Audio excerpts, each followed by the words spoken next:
You didn't think you'd see me coming off my private jet, did you? The words came out of my mouth with a calmness I had rehearsed for 20 whole years. There they stood, my parents, standing in the doorway of the same white colonial house they had kicked me out of when I was only 18. My mother's face, Margaret, turned pale as if she had seen a ghost. My father, Robert, dropped the hose he was holding to water the garden. Water ran down the sidewalk as they watched me walk toward the front door, wearing an Italian suit that cost more than they earned in 6 months. My name is Nathan Turner, and at 38, I own a technology company valued at $500 million. But 2 decades ago, I was just a scared kid who dared to say no to the plans his parents had laid out for his life. Nathan? My mother whispered, as if saying my name would make me disappear again. Surprised?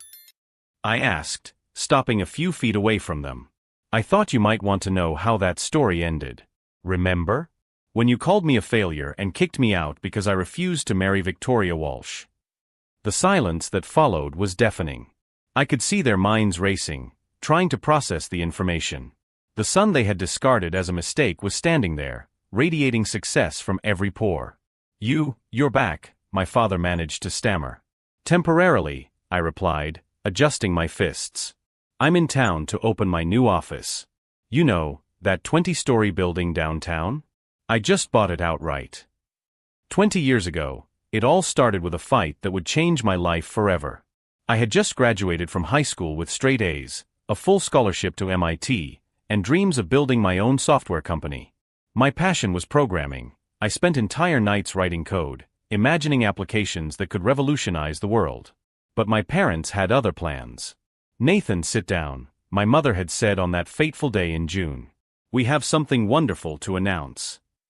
I had been home for only 2 weeks since graduation, already eager to begin my journey to Boston. I had sold my used laptop and some games to buy advanced study materials. I was determined to excel at MIT from day one. The Walsh family owns the largest car dealership network in the state, my father had explained, his eyes shining with a greed I had never noticed before. Robert Walsh and I have struck a very advantageous deal. What kind of deal? I asked, a strange feeling forming in my stomach. That's when my mother smiled, that smile I now recognized as pure manipulation. You're going to marry Victoria Walsh at the end of the summer. It's a perfect match, she's beautiful, well-educated, and you'll be assured a prosperous future in his family's company. The world stopped. It literally stopped. You're joking, right? I asked, hoping it was some kind of bad joke. There's nothing funny about it, my mother replied, her voice taking on that icy tone I knew so well. Victoria is 19, she's been through private schools, and she'll make a perfect wife. You should be grateful for this opportunity. Thankful. The word came out as a scream. You're talking about a person I barely know. And I have a scholarship to MIT. I'm going to study software engineering. Nonsense, my father said, waving his hand as if my dreams were annoying flies. Programming is for lonely nerds. You need a real career, with real people. It was at that moment that I realized my parents never saw me as an individual. I was just a pawn in their social chess game, a way to climb the economic ladder in our small town. I'm not going to do this, I declared, standing up. I'm not going to give up my dreams to marry a stranger. The slap came so fast I didn't even see it. My mother's palm collided with my face with enough force to turn my head to the side. The sting spread across my cheek like fire. You're an ungrateful, selfish boy, she hissed. After everything we've done for you. And it was at that moment that something inside me broke. Not my spirit, my illusion about who my parents really were. If you're following this story of overcoming adversity and revenge, don't forget to subscribe to the channel because what happened next completely changed the course of my life. Because while they thought they were destroying me, they were actually creating the man who would one day return to show them exactly what it cost to underestimate their own children. You should be thanking us on your knees, my mother had continued, her voice cutting like broken glass. The Walsh family has influence throughout the state. Victoria is educated, beautiful, and most importantly, she comes with a dowry that will secure our future. Dowry. The word sounded like a punch in the stomach. You sold me, I whispered, the reality hitting me like a cold wave. You literally sold me. My father stood up abruptly, his face red with anger. Don't be dramatic, Nathan. It's a perfectly legitimate business arrangement. Robert Walsh offered you a partnership in his company in exchange for the marriage. You'll be a rich man before you're 25. What if I don't want to be rich that way? I shouted back. What if I want to build my own life? That's when my mother laughed. A cold, calculating sound that sent a chill down my spine. Your own life, she sneered. Nathan, you're an 18-year-old boy with no money, no connections, and no real future. Your little programming dreams won't pay the bills or give you the respect a man needs. He's right about one thing, my father added, folding his arms. You don't understand how the world works. People like us need strategies to get ahead in life. The Walshes have given us this golden opportunity. People like us. As if we were a family of refugees struggling to survive, not middle-class people with a house and cars in the garage. What exactly is your role in this business? I asked, my voice heavy with growing suspicion. My parents looked at each other, and I saw a flash of something that looked like guilt pass through my father's eyes before he composed himself. Robert Walsh offered me a minority partnership in the main dealership, he admitted. But this benefits the whole family, Nathan. Think of what it means for our social status, our financial security. And me? What do I get out of it besides a wife I barely know? You get everything, my mother replied with that coldness I was beginning to recognize as her true personality. Stability, a secure income, an established family. Victoria has already agreed to everything. She understands her role. Her role. I echoed, horrified. Being a good wife, giving you children, taking care of the house, she listed as if reading from a shopping list. Things real women do, not these modern feminists who want to compete with men. At that moment, I realized I didn't really know my parents. These cold, calculating people were strangers to me. Where was the father who taught me how to ride a bike? The mother who made pancakes on Sundays? They were gone, replaced by ruthless negotiators willing to trade their own child for social advancement. I'm not doing this, I repeated, more firmly this time. You can give up on this idea right now. The second slap came from my father. Harder than my mother's, leaving my ear ringing and my vision blurred for a few seconds. You will do this, he growled, his mask of civility finally slipping completely. Or you can forget any support from us. Without our help, you're nothing, Nathan. A spoiled boy who's never worked a day in his life. We've already set the dinner date for tomorrow night, my mother added, her voice returning to that false, sweet tone. Victoria and her parents are coming over to meet you properly. You will behave like a gentleman, court her appropriately, and accept the engagement. And if I don't show up? Then you can find another place to live, she replied without hesitation. Because we're not raising an ungrateful, disobedient son under our roof. The threat hung in the air like toxic smoke. They were actually willing to kick me out of the house over this. I spent that night locked in my room, analyzing my options. I could call some friends, but most of them were getting ready for college or had already left town. I could try talking to some teachers, but what advice could they give me about such an extreme situation? The next morning, I tried one last rational approach. Mom, Dad, I began over breakfast. I did some more research on MIT last night. My scholarship covers everything, room, board, books.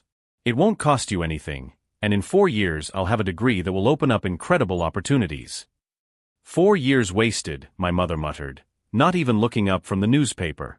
Meanwhile, Victoria will be marrying another man, and the opportunity with the Walshes will be gone. Mom, please just listen to me. Enough, Nathan. She slammed the newspaper down on the table. Her decision is final. The Walshes are arriving at 7 o'clock tonight, and you will be here, well-dressed and with a respectful attitude. That afternoon, while my parents obsessively prepared for dinner, my mother rearranging the house for the third time, my father practicing business conversations in the mirror, I made a decision that would change my life forever. I dialed the number MIT had provided for urgent scholarship questions. Yes, this is Nathan Turner, I said to the attendant. I'd like to confirm my acceptance of the scholarship and ask about emergency accommodations for students in difficult family situations. The conversation lasted 20 minutes. When I hung up, I had a plan. It wasn't perfect, but it was mine. At 6:30 p.m., my parents called me to get dressed. They found my room empty and a letter on my bed. Dear Mom and Dad, by the time you read this, I will be on my way to Boston. I have accepted my scholarship to MIT and will start my life as planned. I will not participate in your arranged marriage scheme, and I will not back down from this decision. If you ever understand that you tried to trade my future for personal gain, you know where to find me. Nathan. What they didn't know was that I had overheard my father's phone conversation with Robert Walsh the night before.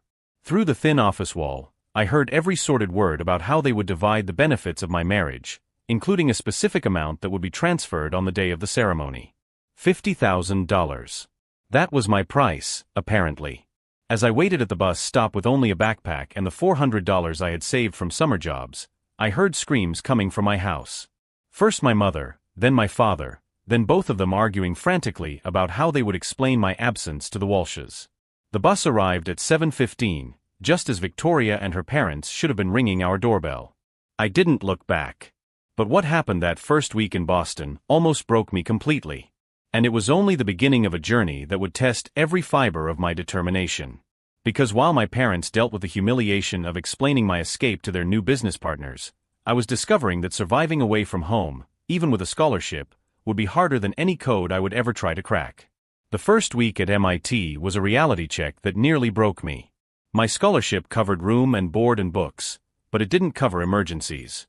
And emergencies, I quickly discovered, were constant when you were completely alone at 18. My roommate, Derek, came from a wealthy Connecticut family. As I organized my few belongings into a drawer, he arrived with 2 cars full of furniture, electronics, and enough clothes to open a store. "Dude, where's the rest of your stuff?" he asked, looking at my single backpack. "This is it," I replied, trying to sound casual. The awkward silence that followed told me everything I needed to know about my social life there. But the real blow came 3 days later, when my phone rang during my first introduction to computer science class. Nathan. It was my mother's voice, but different. Cold. Calculating. "Mom, I'm in class." "Not anymore," she cut me off. "I called MIT and explained that you are a minor and ran away from home against our will. I also mentioned that you have psychological problems and self-destructive tendencies." My blood ran cold. "You did what?" "You have 48 hours to come home and apologize properly to the Walsh family, or we will call the police and report you for theft." "Theft? What theft?"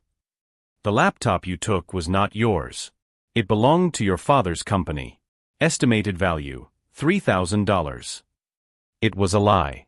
That old laptop I had bought with my own summer job money.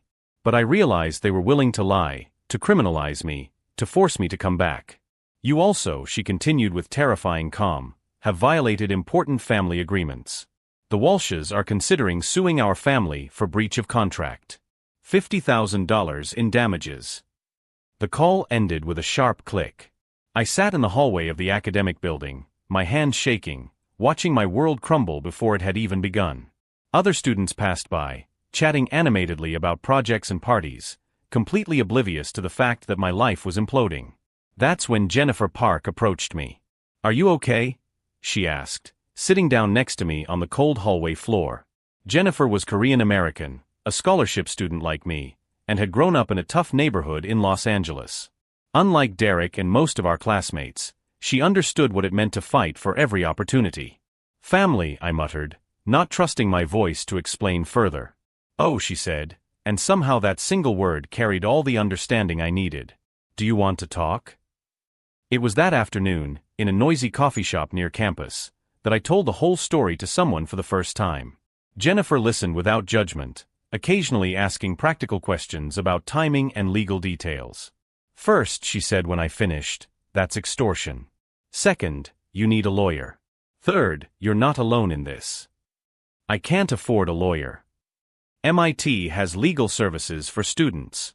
And," she hesitated, "my older sister is a lawyer in Boston. She does pro bono work for students in difficult situations."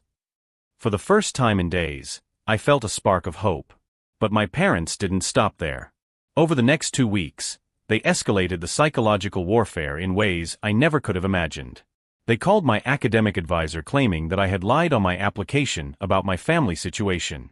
They sent letters to the university president describing me as a troubled young man running away from his responsibilities.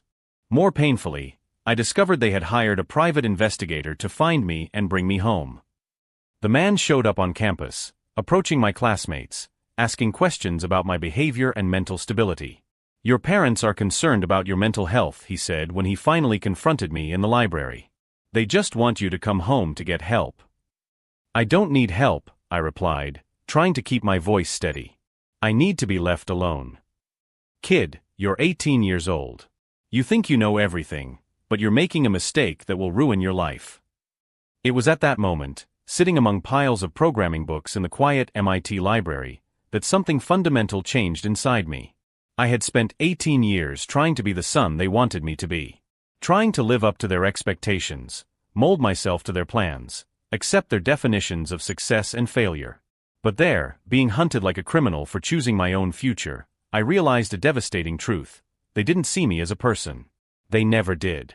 To them, I was an investment. An insurance policy. A ticket into the local high society. And when that investment didn't pay the dividends they expected, they were willing to destroy it completely. "You know what?" I said to the detective, closing my book and looking him straight in the eye. "Tell my parents they just made the worst decision of their lives." "What do you mean, kid?" "They thought they knew me. They thought they knew what I was capable of." I stood up, gathering my materials. But they spent so much time treating me like a piece of property that they never bothered to find out who I really am. The man laughed, a condescending sound. "And who are you then?" "Someone who's going to prove they were wrong about everything." That night, I called Jennifer and told her I was ready to meet her sister, the lawyer. Not just to defend me, but to understand exactly what my rights were and how I could protect them. I also started doing something that would change the course of my life, documenting everything. Every threatening phone call, every intimidation tactic, every attempt at sabotage was recorded, dated, and filed away. If they wanted a war, they were going to get one. But it would be fought with the weapons I chose: information, persistence, and an absolute refusal to give up. The meeting with Catherine Park, Jennifer's sister, was revealing in ways I hadn't expected. "Nathan," she said after reviewing my notes, "your parents aren't just trying to force you to come back. They're committing several federal crimes in the process." "Like what?" "Extortion, harassment, making false statements to educational authorities. Every threatening phone call, every attempt to damage your academic reputation leaves a legal trail." She leaned forward, her expression serious. "But more importantly, you have something they didn't expect: you have real talent." Catherine had researched my programming projects, talked to my professors, reviewed my grades. What she discovered surprised me. Professor Williams said your code for the final project was the most innovative he'd seen in 5 years of teaching. "You're not just a good student, Nathan. You have the potential to be exceptional."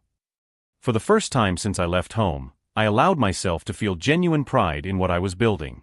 "I'm going to make you a proposal," Catherine continued. "Stop defending yourself and start attacking. Not violently, not illegally, but through absolute, undeniable success." "What do you mean?"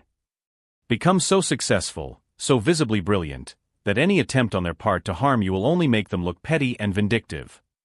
That conversation planted the seed of an idea that would grow into my obsession. I would not just survive away from my family. I would thrive in such a spectacular way that it would be impossible to ignore how wrong they were. But what Catherine didn't know, what I hadn't even told Jennifer yet, was what really motivated me during those sleepless nights of studying. It wasn't just to prove I was right. It was to ensure that one day when I was ready, I could return to my hometown not as the prodigal son begging forgiveness, but as the man they rejected becoming exactly what they always dreamed of being.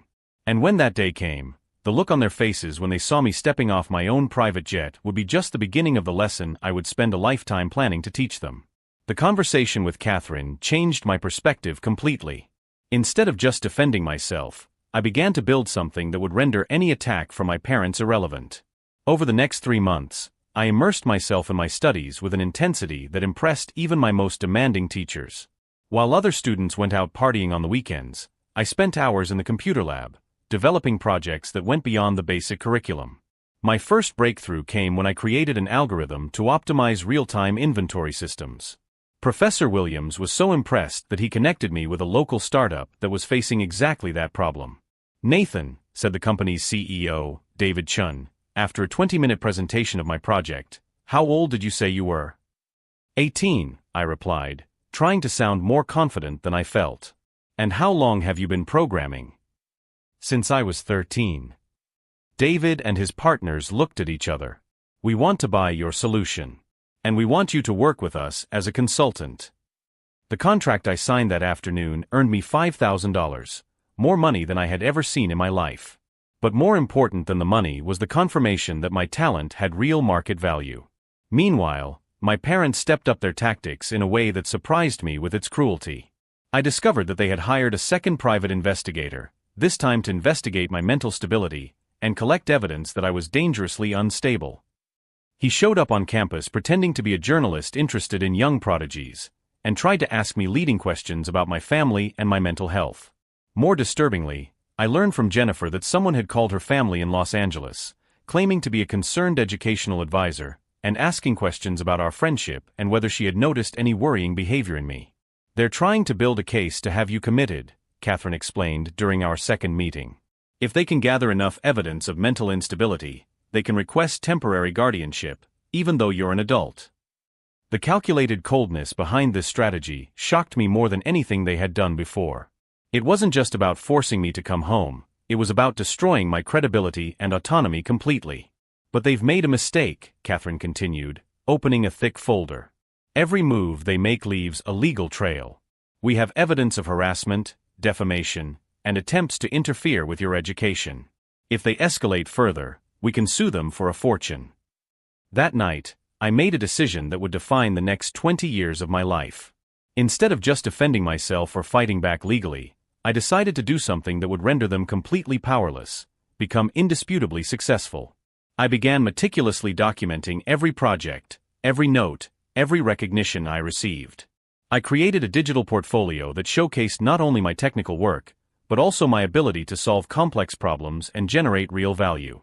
More importantly, I began building a network of professional connections that extended far beyond the walls of MIT.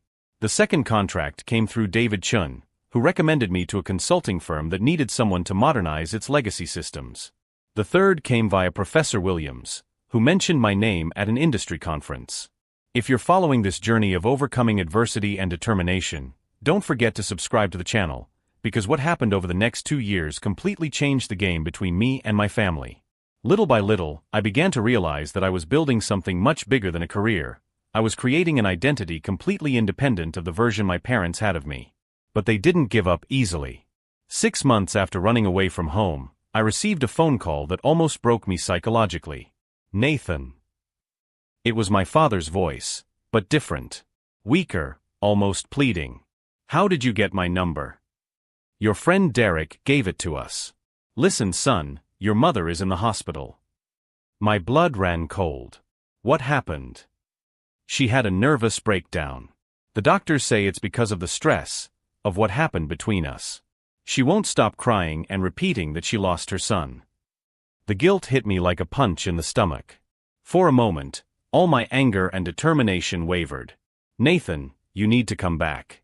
She needs to know you're okay, that we're still a family." "Dad.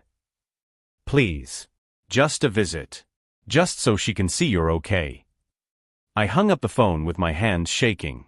For 2 hours, I paced the halls of the dorm, alternating between devastating guilt and growing suspicion. It was Jennifer who helped me see the situation clearly. "Nathan, you said your mother was a master manipulator, right? That she always knew exactly which buttons to push to get what she wanted." I nodded slowly. "Then why would it be any different now?" The next morning, I called the hospital my father had mentioned. There was no Margaret Turner there. Not in any hospital in the area. The call had been completely fabricated. At that moment, any trace of guilt or family nostalgia I still carried evaporated completely. They were willing to fake a medical emergency to manipulate me emotionally. That's when I realized that the war between us had no rules. And if there were no rules, I could play to win too. I began planning not only my professional success, but also my eventual return. Not as the prodigal son begging forgiveness, but as the man they rejected coming back to show them exactly how costly their mistake had been. Every project I completed, every connection I made, every dollar I earned became a piece on the chessboard I was setting up for a game they didn't even know they were losing. Because while they wasted time and energy trying to force me back into the past, I was systematically building a future where their opinions and approval would become completely irrelevant. And when the time was right, when I had built something so impressive that it would be impossible to ignore, I would return home. Not to reconcile, but to demonstrate the true cost of trying to control someone who was born to fly higher than they ever imagined possible. 3 days after our initial meeting, I returned to my parents' house with Michael, my husband and business partner, and our 5-year-old daughter Emma. This time, I didn't arrive alone in a rental car. We arrived in a motorcade that included my personal assistant, 2 lawyers, an accountant, and a private investigator who had provided me with devastating information about my parents' current financial situation. "Nathan," my mother said as she opened the door, her eyes widening at the sight of the group of professionally dressed people behind me, "we weren't expecting an entourage." I finished, stepping inside uninvited. Well, when you're about to make a $400,000 acquisition, it's important to have the proper documentation. My father appeared in the room, his face visibly turning pale. "Acquisition.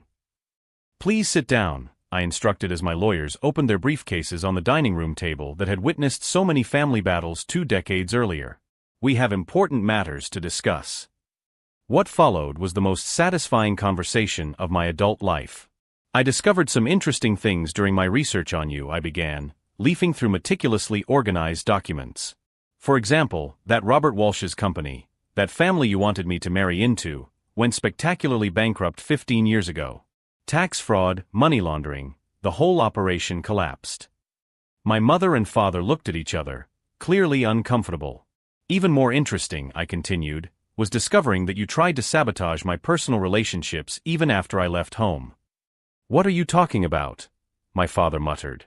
My private investigator opened a thick file. "Jennifer Park, my best friend at MIT. You called her family pretending to be educational counselors and implied that I was mentally unstable. Catherine Park, her sister, a lawyer.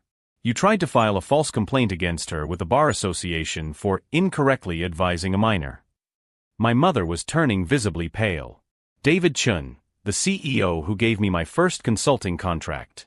You called his company claiming I had stolen intellectual property from the family. Fortunately, David was too smart to believe you." "Nathan, we were just trying," my father began. "Protect your investments," I interrupted. "Because that's what I found out about the Walsh deal. It wasn't just $50,000 you were getting for my marriage. It was a 20% stake in their company, plus a $200,000 house as a family dowry." The silence in the room was deafening. "You literally sold me for $350,000, I continued, my voice remaining calmly controlled. "And when I refused to be a commodity, you spent years trying to destroy every opportunity one created for myself." It was then that I revealed the first real twist. "But here's the interesting part," I said, opening another file. "All these years, while you were wasting your energy trying to sabotage my life, I was systematically buying up all your debts." "What?" my mother whispered. "The mortgage on this house? I bought the bank loan 3 years ago through a subsidiary company." "Your car loans?" "Mine. The credit card you used to pay Dad's medical bills after his heart surgery? Also mine." My father's hands were shaking visibly. "Technically," I explained with the patience of someone explaining basic math to a child, "I own you." Michael, who had been silent until then, leaned forward. "But my husband isn't a cruel person like you. That's why he's here to make you an offer." I placed a contract on the table. Option 1. I collect all debts immediately. You lose your house, your cars, everything. Considering the acceleration clauses and accrued interest, you owe approximately $600,000. Given your age and current financial situation, you will never be able to pay it back." My mother began to cry silently. "Option 2, I continued, you accept this contract. I pay off all your debts, pay your outstanding medical bills, and put $200,000 into a retirement account that will guarantee you a comfortable life for the next 20 years. "And in return?" my father asked, his voice almost inaudible. "In return, You sign a full confession admitting all attempts to sabotage my career and agree to never again interfere in my life or the lives of my family. And, added one of my lawyers, you agree to participate in family therapy, paid for by Mr. Turner, to work on your relationship with your son and granddaughter. That's when my mother finally exploded. "This is blackmail," she shouted, standing up abruptly. "No," I replied calmly, "this is poetic justice. You tried to sell me for money 20 years ago. Now I'm offering to buy your redemption for the same price." "I'll never sign that," she declared, crossing her arms. That's when I revealed the final twist. "Mom," I said, picking up Emma for the first time since we arrived, "I want you to meet your granddaughter. Emma, this is Grandma Margaret I've told you about." Emma waved shyly. "Grandma, Daddy said you and Grandpa are sorry you were méchants to him when he was little." The French word Emma used, méchant, hit my mother like a physical slap. "Emma also speaks French, German, and is learning Mandarin," I explained casually. "She goes to a private school that costs $60,000 a year. Michael and I believe that education and choices are the best gifts we can give our children." My mother slumped back into her chair, finally understanding the magnitude of what they had lost. "You have 72 hours to decide," he said, gathering the documents. "After that, the offer expires and I'll execute all the liens." As we walked toward the door, my father finally found his voice. "Nathan, wait." I turned to face him. "You've become exactly the man we hoped you would be," he said, tears streaming down his face. "Successful, prosperous, respected. We just wanted it to be through us." "Dad," I replied, adjusting Emma in my arms, "you never wanted me to be successful. You wanted me to be obedient. There's a fundamental difference." I dropped the final bombshell as I opened the door. "Oh, and about Victoria Walsh? She found me on LinkedIn 5 years ago. She wanted to thank me for refusing to marry her. Apparently, she always knew she was a lesbian, but her family was forcing her into marriage to hide it. Today she's a human rights lawyer married to a wonderful woman with 2 adopted children." The sound of my mother sobbing was the last thing I heard as the door closed behind us. 3 days later, I got a call. "Nathan." My father's voice was broken, humble. We'd like to sign the contract. And start therapy. If you'll still let us get to know Emma properly." As I drove back to the airport in my rental car, with the signed contract on the passenger seat, I realized that the sweetest revenge hadn't been taking their money or exposing their hypocrisy. It had been proving that the son they discarded as a failure had become precisely the man they dreamed of being but never had the courage or integrity to become. And now, finally, we would have the chance to find out if they were capable of loving the real man I had become, instead of the puppet they had tried to create. 6 months later, our first family therapy session was exactly as uncomfortable as I had expected. "Nathan is right about our attempt to control him," my mother admitted to the therapist, her words coming out with difficulty. "We treated our son like a business transaction instead of a person." My father, sitting stiffly beside her, added, "We spent 20 years trying to justify the unjustifiable. We kicked our son out because he dared to have dreams of his own." Emma, quietly playing with her building blocks in the corner of the room, occasionally looked up to watch the adults talking about feelings. For her, these sessions were just special time with Grandpa and Grandma.